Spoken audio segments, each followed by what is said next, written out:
Hey, everybody. Welcome to the Intentional Living Podcast, the first podcast of 2024. Uh, it's Marty Keller here in Sacramento, and normally with John Donovan in Oceanside.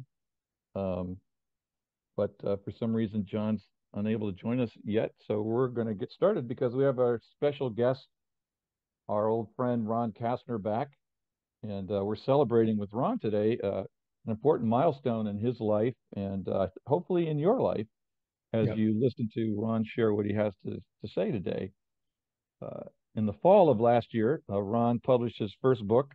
It's a book called A Life Yet to Live, Finding Health, Vitality, and Joy After 60.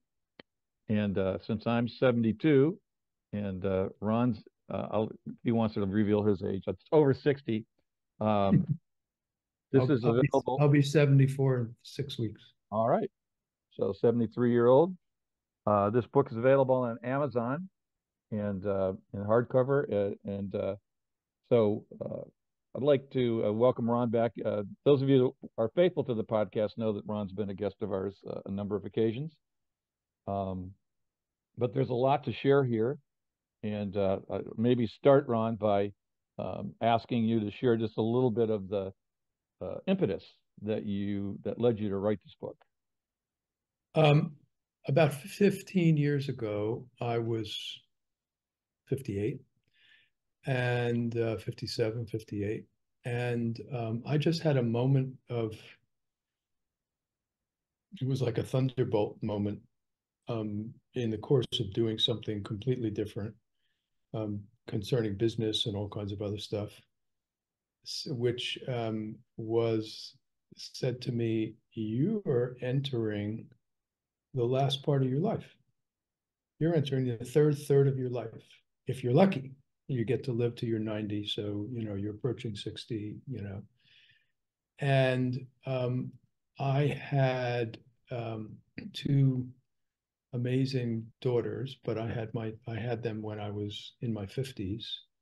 So one of them was about 6 months old, and one of them was about 3.5 years old.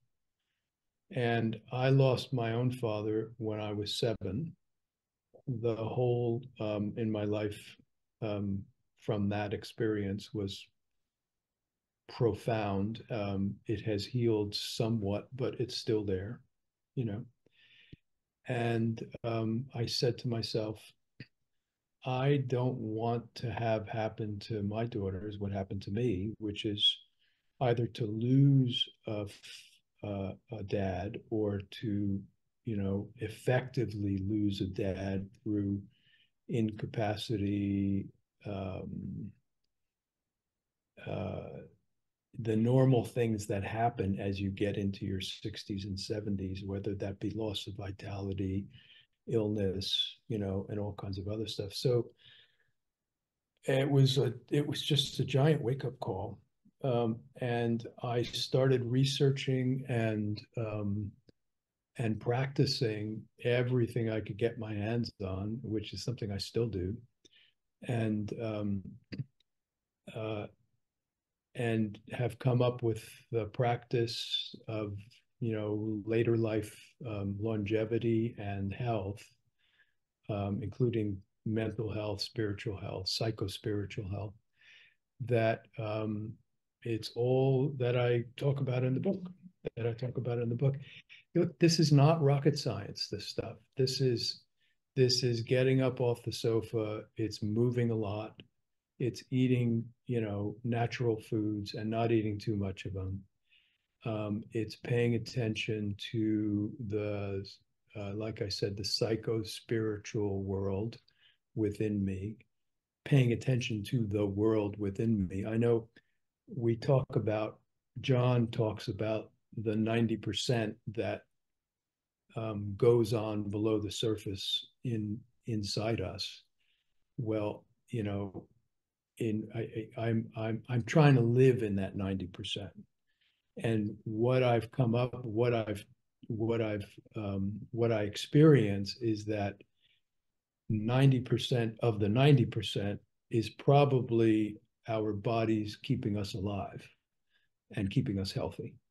I don't know if that's true or not, but a big portion of the energy that we spend every day, the calories that we spend, is just to keep us healthy. It's just to keep us. It's our immune systems functioning all the time and everything else. And if we pay attention to that, not only do we get the benefit of health and being able to move around as we get older. I mean, I can do things now some things that I never could do, in terms of yoga and things like that. I am extremely active. I go to the gym all the time, and all that other stuff. But I have a new appreciation for the world inside me that I didn't have before. And that is this, like I said, this, emotional and spiritual connection to the wonders of the things that keep us alive, So, by the way, on that subject, I just wanted to point out to the listeners that I am incredibly grateful for the health that's visited you over the past month. And we're very glad to have you back doing this. We were supposed to do this podcast about a month ago, and you weren't able to do it, and you had to check yourself into the hospital with pneumonia, and that is gone now, and you're recovering, and it's wonderful to have you back as well. So, well, thanks, Ron, and it's ironic, of course, because the experience that I had is a specific instance in time and space in that world that you're describing of health, and what happens when health fails or something acute occurs. Like you said, I was 2 weeks in the hospital with this pretty virulent case of pneumonia. And that's one of the reasons we haven't had the podcast for a month or so. And I actually had a visit today just before firing up the computer for you and me to speak with a pulmonologist who is his job is to help me figure out what happened so that we can determine what's the best way to proceed. Was this just a one-off, or there was a test that showed a marker for a potential autoimmune problem? Was interesting because he said he doesn't think that's likely the case because it should have shown up long before this if that were really the case. So we're just going to run a couple of tests and to keep an eye on things. But that whole encounter with our healthcare system, with the hospital system, with rehabilitation and all those things opened my eyes to appreciate what you have been sharing with me. I mean, you and I have been friends a long time, so I know a lot about what you have created for yourself and your daughters and your extended network of friends and admirers through this work. And so I'm looking forward to, I mean, this couldn't be more timely for me. Let's just put it that way. well, I also have I have a website at roncastner.com that I do a weekly newsletter on. And the first article I did to launch the website, it's mainly to promote the book and and just to keep current on some of the stuff a lot of the stuff goes out of date very quickly. And the first article I did was called health span or lifespan. Everybody talks about longevity. Oh, I want to live till I'm, whatever.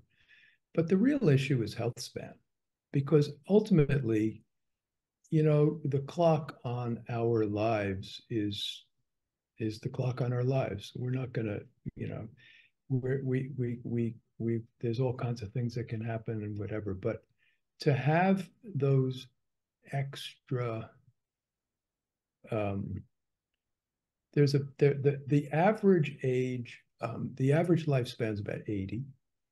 And the average health span, in other words, the age where people start getting sick a lot, or they get a big sickness like cancer, heart disease, or dementia or something, the average age of that is around 65.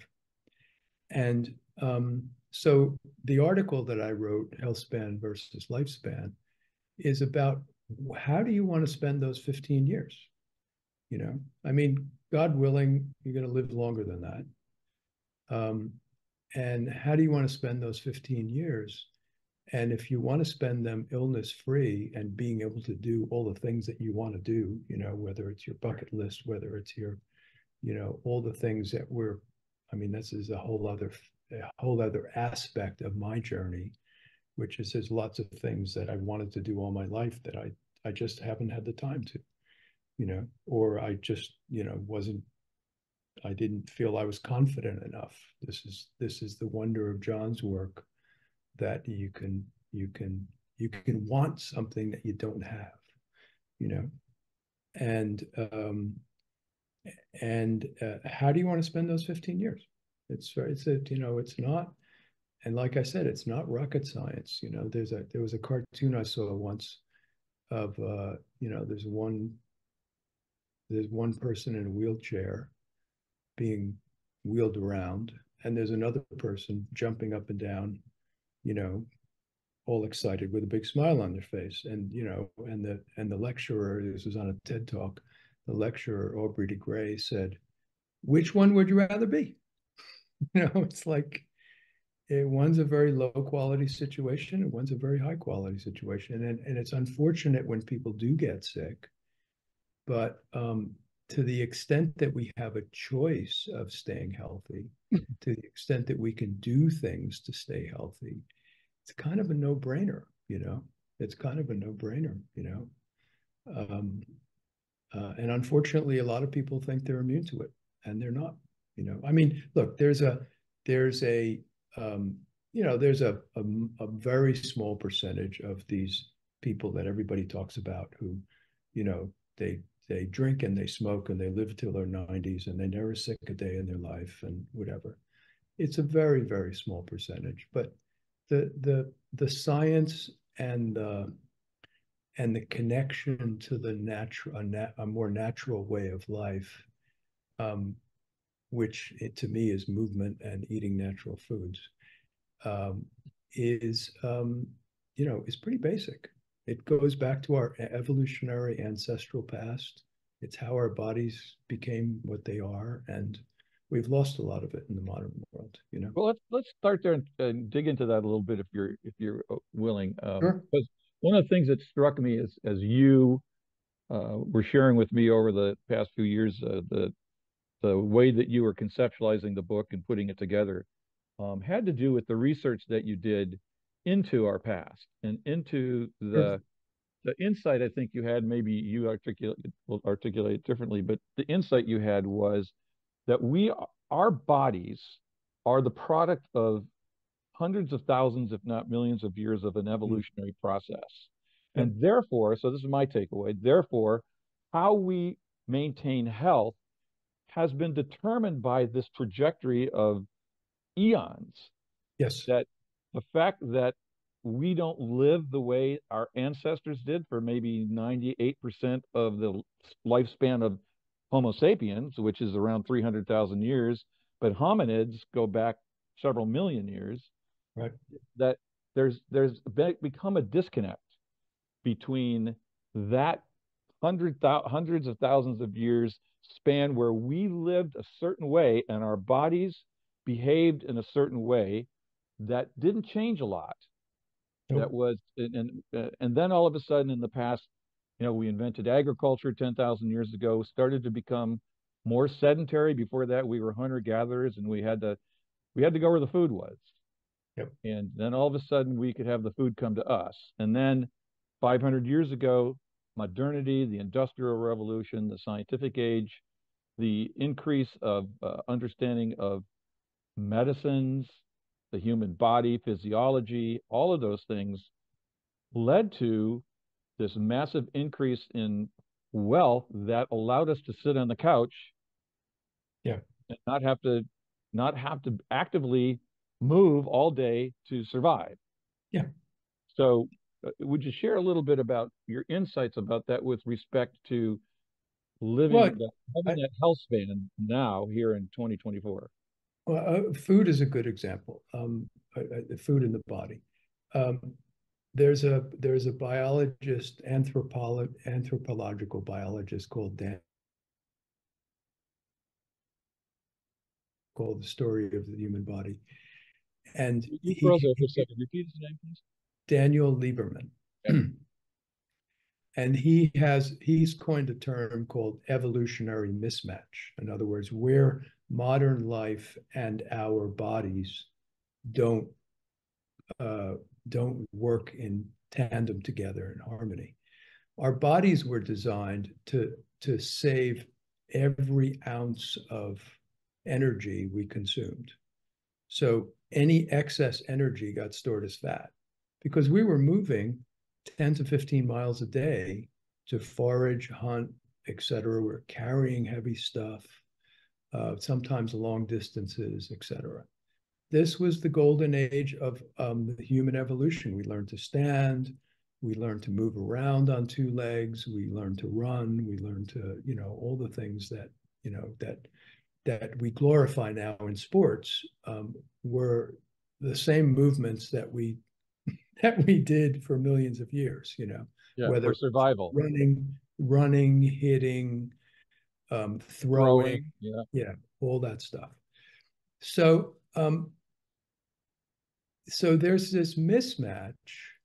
Our bodies are designed uh, to store all this food and store all this energy. And if we didn't have to move, we didn't move back then. If our ancestors were lucky to find a grove of wonderful trees and stuff that were all in bloom, and there was a giant amount of food around, they weren't good. They were just going to sit around all day and eat. Unfortunately, that didn't last too long.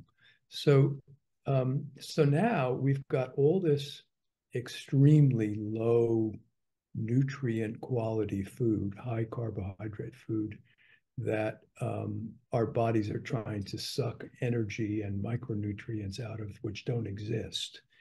And whatever they do suck out um, are uh, are sugars, and the sugar, based on our evolutionary history, the sugar gets turned into fat right away. So the result is we're not moving enough.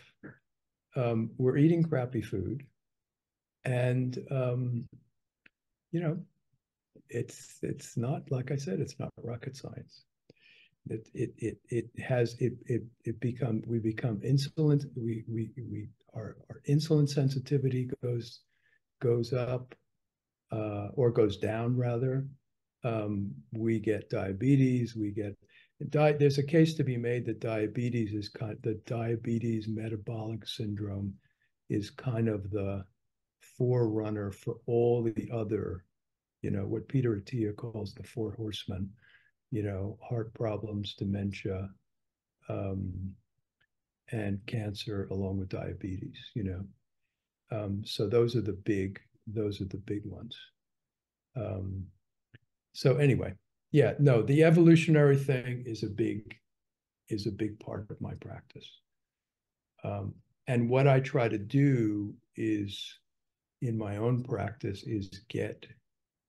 um, get in touch with that again, you know. And I've worked with some trainers and people like that to design some exercises that mimic, some of those movements, not just there's this whole thing of, spot training and spot, spot weights to build individual muscles and things like that. So along with, a pretty robust aerobic program, I do these coordinated from the ground up movements, In other words, if I'm going to lift a weight, I'm going to lift the weight from a deep squat and then go all the way up, so that my entire body is doing the work, not just, a one muscle or whatever. But So that's maybe it would be of value to people who are just being exposed to this way of thinking about our health if you might talk a little bit about the specifics of how you developed your routine, what is your routine now, and your diet. well, the diet started with a detox. I did this 3-week detox, and the detox is a really great way. It's not easy, and it does not fit with modern life. But I found a window in my life where I had 3 weeks to do this, and And so, excuse me, for people who don't know what a detox is, could you tell us what that is? I'm going to say Okay. it right now. All right, great. So for 3 weeks, you cut out alcohol, sugar, anything that could have gluten in it, um, caffeine, and then there's a whole list of do's and don'ts when it comes to vegetables and fruits. Most fruits are a no-go because the sugar content is too high. And you also have either a soup or a smoothie for breakfast and dinner. In other words, a low, something that's not going to tax your Low density. high nutrition, but something that's not going to tax your digestive system. Right.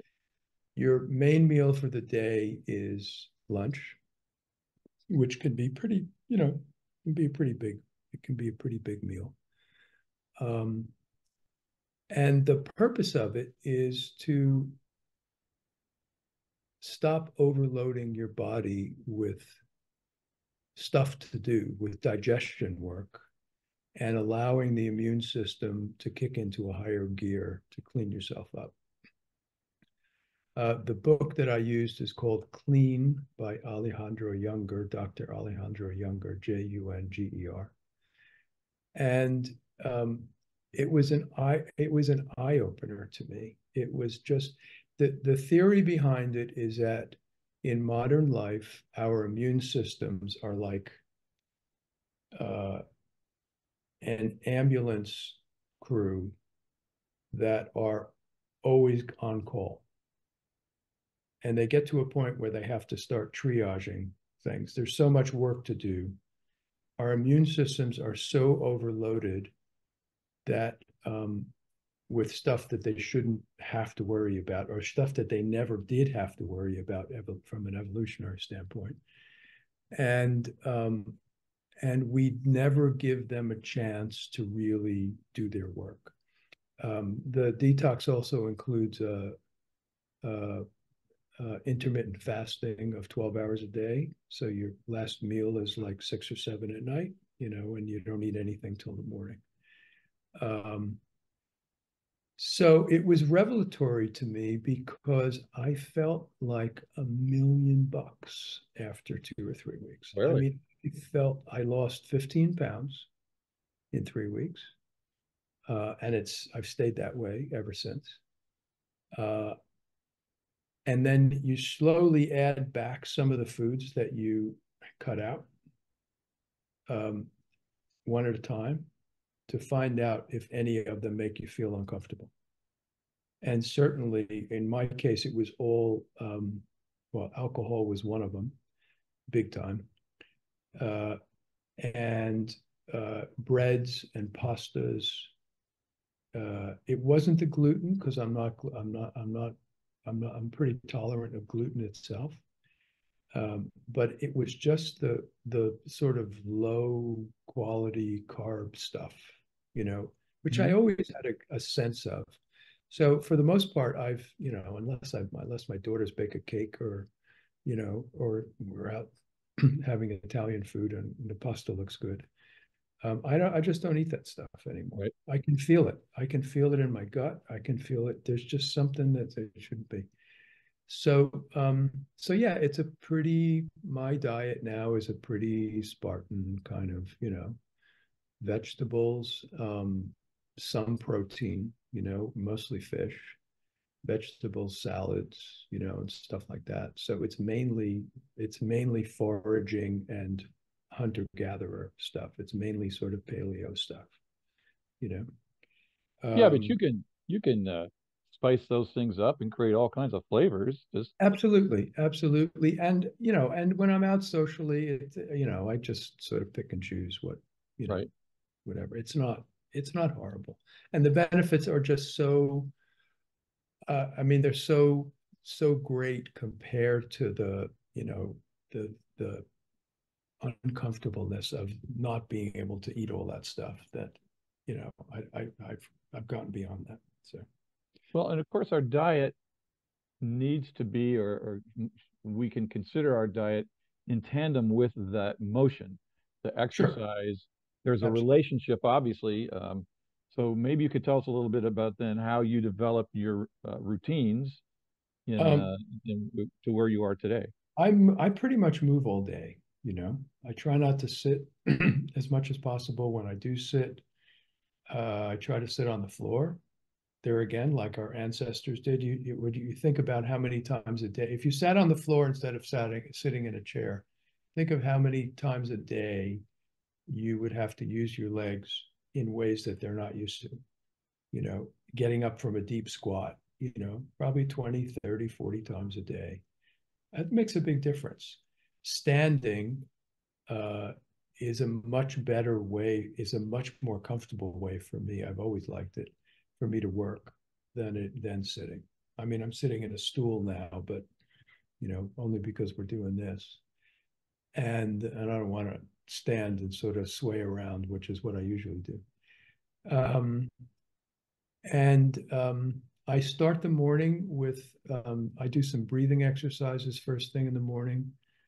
And then I immediately, as I'm having some tea, I do 10 or 15 minutes of sort of gentle stretching, gentle yoga. Um, it is such an incredible way to start the day.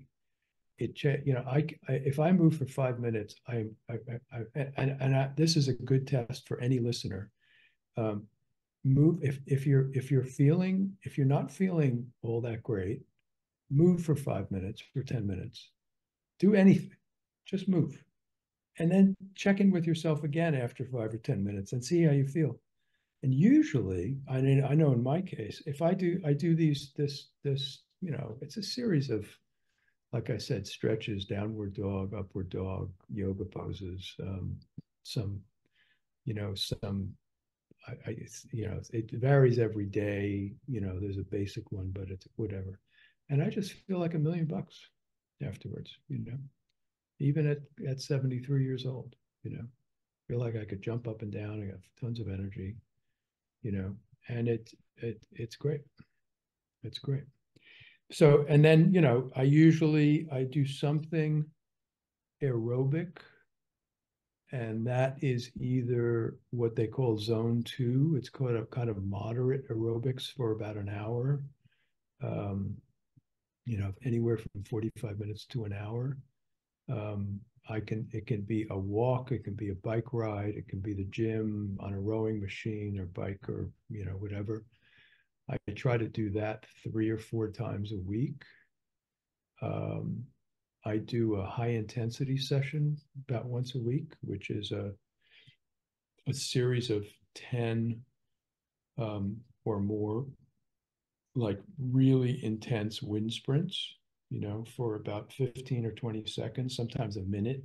Um, and then that's alternated with another minute or 2 minutes of, I usually do about 1/3 of activity and then rest for another 2/3, double that. And I do that 10 or 15 times. My heart rate goes up to, well, my maximum heart rate is supposed to be 147, based on the whole formula of 220 minus your age. But my actual maximum heart rate is more like 160. So my heart rate goes up to 155 when I do that. I mean, it's, you know, it's like almost maxed out. And I got to tell you, there again, it feels unbelievable. The thing about high intensity work is that it's been shown to stimulate stem cells, which are responsible for new growth, you know. So it's one of those things that you know, it does not enter a lot of later life physical programs, but it should. But it should.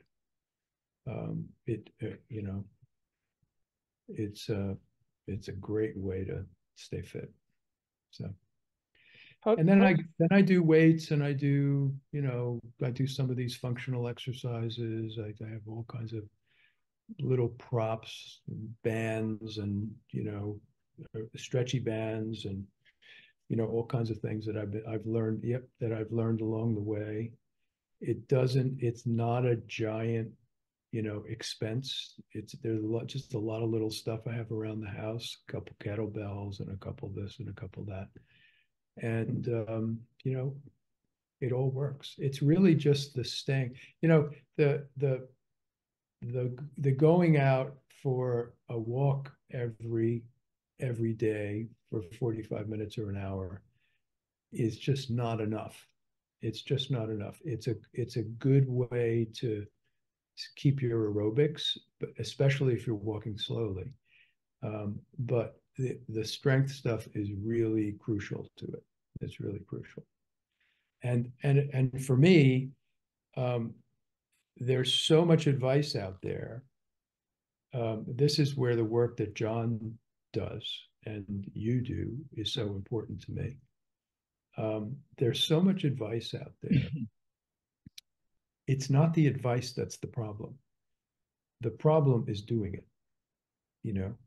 So for me to go inside and say, this is what I want, and for me to go inside and say, this is what's going to make my life matter to me. And you know, in my case, I've got, my daughters are now 16 and 19, and they, you know, they're grown women now, almost, you know. And on some level, it's a bit of a empty nest crisis that I'm going through right now, which is, you know, these girls have been the focus of my life for the past 20 years. And what am I going to, you know, they don't need me that way anymore. What am I going to do now? I got to find a new, you know, I got to find a new cause. So anyway, we'll see. We'll see how that works. well, let's I've made an intention to be open to new purposes in life. So let's explore that psychological side a little bit here.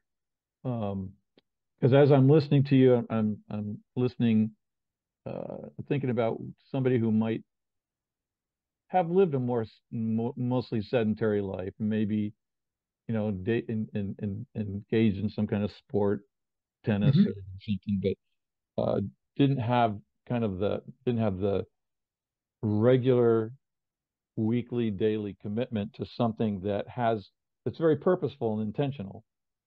And so, what would you say to that person in terms of just getting started?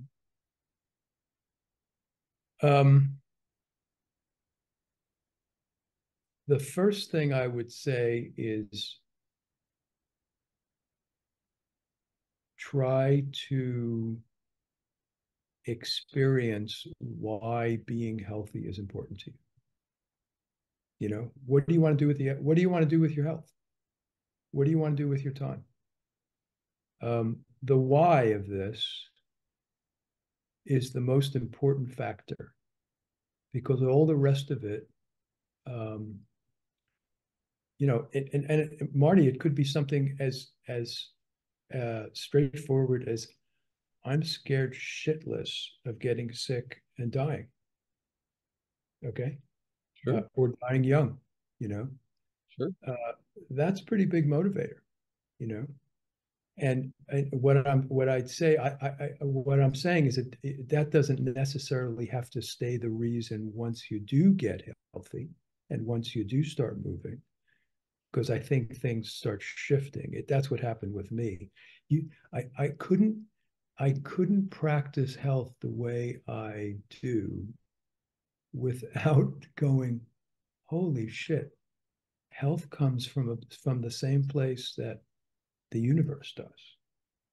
It is part and parcel of the, you know, of the package.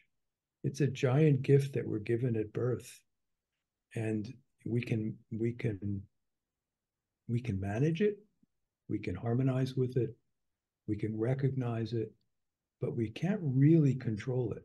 We can support it, but we can't really control it, you know, which is a lot what a lot of modern medicine tries to do. And I, you know, very effectively in many cases, but modern medicine is not all that good at prevention.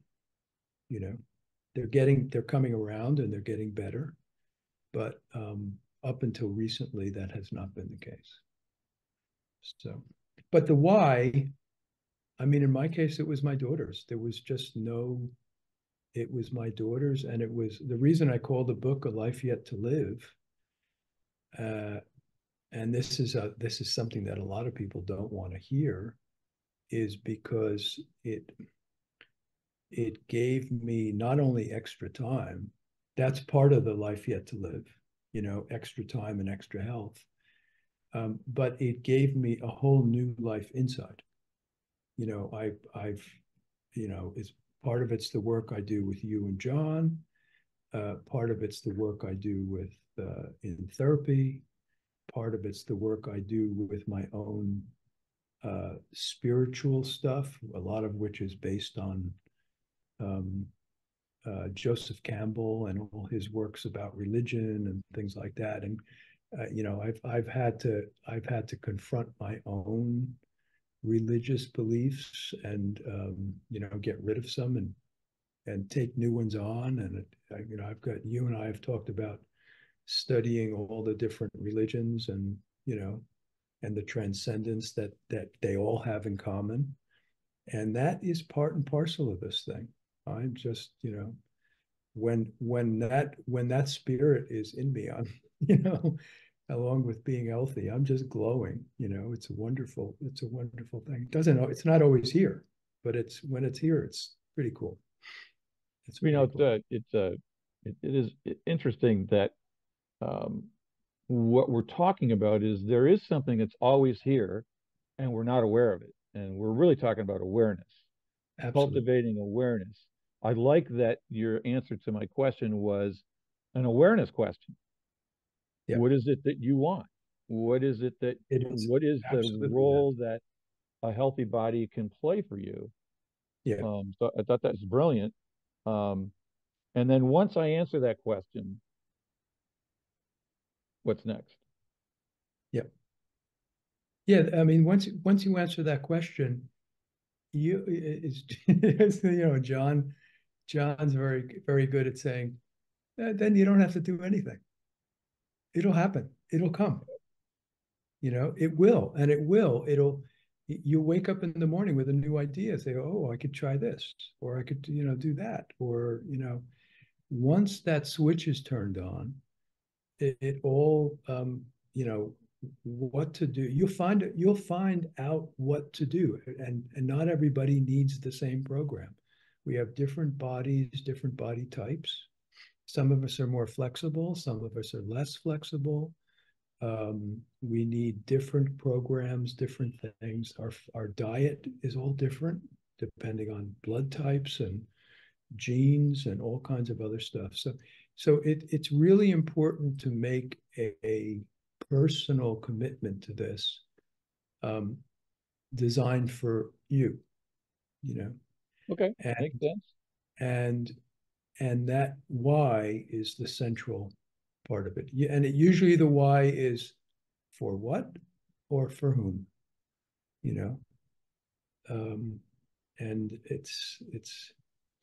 but it enters it enters the zone of what is the deepest thing that matters to you, you know, and it's all the same work that, you know, that happens in your meetings and John's meetings um, and everything. It's the same exact thing, you know. I just do it in a with health as the focus. Sure.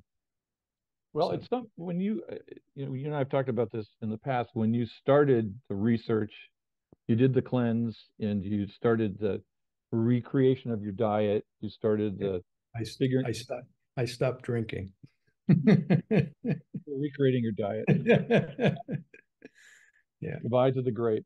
Um, and then you experimented with what were the routines that you wanted to do on a daily basis and then across the Yep. week, because obviously you don't do every single thing the same way every day, so you have a Yeah. variety throughout the week. I mean, that's the beauty of it too. Yeah. Right. So at some point in time you began to have the insight that led you to that question, the why. Now you had the question answered because of your children. Yeah. But at some point in time, you expanded that vision into the psychology, and then somewhere along the line, you met John. Yeah. And some share us a little bit about how those insights became more interwoven into the physical um, side of things. Well, well, let me put it a different way. I had a very difficult childhood, and I made up for it. My father died. My mother, I was an only child. My mother was, uh, she never really recovered from my father dying. So, you know, and I got the short stick when it came to, you know, sometimes literally in the form of a wooden spoon.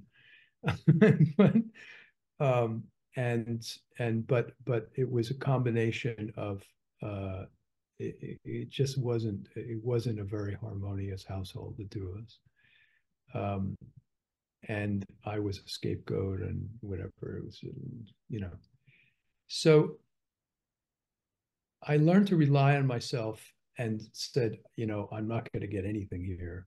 And I learned to rely on myself. But it was a kind of a, and I, you know, I accomplished a lot and I achieved a lot and I made a lot of money in life and this, that, and the other thing.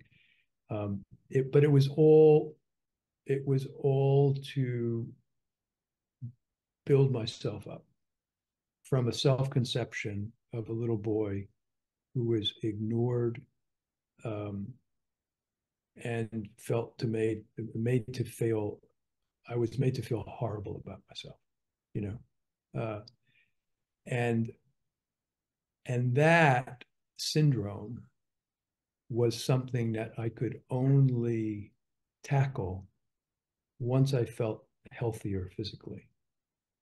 I don't know how to explain it, but it's you know, the Bessel van der Kolk stuff, the body keeps the score, Right.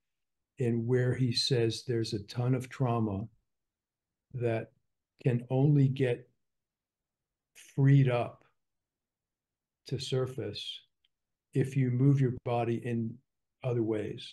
And he says dance and yoga and all of these things entering the body, all can start freeing that stuff up. And that will be work that I continue. It's much better now, but that will be work that I continue to do for the rest of my life. It's never going, you know, that my history is never going away. And it's just learning new ways to deal with it, you know, and that it's not cataclysmic and that I'm not going to die from it when, you know, stuff happens and things like that. When the anxiety makes itself known, which it does. But it was only I was only able to deal with that stuff once I started living in my body more, you know, and that's where I try to stay now, you know. So Would you be willing to share with us a little bit the story of how you and John met? Well, Because that was thanks to you. that was a, tell me if I'm wrong, but that was kind of a significant part of the book. Absolutely. Um, you and I had been talking, and I was telling you what I was going through. I was also in the process of getting a divorce and some other stuff, in the initial stages. And you said, well, there's this guy, who's helping us run these meetings that we're doing. And would you like to meet him? And he's got a story about, and it was, at the time John had a high PSA reading, um, prostate specific antigen, I think it's called. Um, and and he they had diagnosed a small tumor, prostate tumor. And John's approach was to try the alternative routes. So he fixed his nutrition. He lost like 20 or 30 pounds. I mean, when I met John, he was skinny as a rail. Um, and and he also went to see I don't know if she was a psychologist or a healer or something. And he said that he thought that there was a deep emotional root to this thing, having to do with resentment. Cancer was resentment, and that um, obviously the prostate is a male organ. So he put that together, and it just made sense to him that he was resenting being a man, and everything that came with that, the responsibility, the not showing feelings, the role that you play as a man, and all that other stuff. And that made a huge impression upon me, because I had been studying some of that stuff, and how the psychophysical connections were made. And I still believe that now. I still, this is not something that modern medicine wants to deal with at all. Even functional medicine doesn't want to go there, but there are a lot of good books by people like Joe Marchant, that book called Cure, that, where it says, it documents that placebos and faith and belief and the whole inner world has a huge impact on the physical health. So I was hooked once I spoke to John, on that stuff, and we've been great friends ever since. So thank you, Marty. You're welcome. And I think that he actually came to London, where He did. your principal home is. I know you're in New York today, but Yeah, um, and because I think he came to speak to an ACA conference there, he did. and I think you actually volunteered to put him up at your place. Yeah, yeah. I got to spend a few days with him. We had a great time. He was a little stressed about his addresses and his talks and things, but it went over really well. Um, so As they always do. yeah, I do want to point out before I forget, for those of you that get the book, there's a great bibliography of a whole variety of sources, both the physiology, the exercise, and the psychological, because as Ron says, there's no reason to think of our body and mind as separate, yeah, even though we're taught to do that.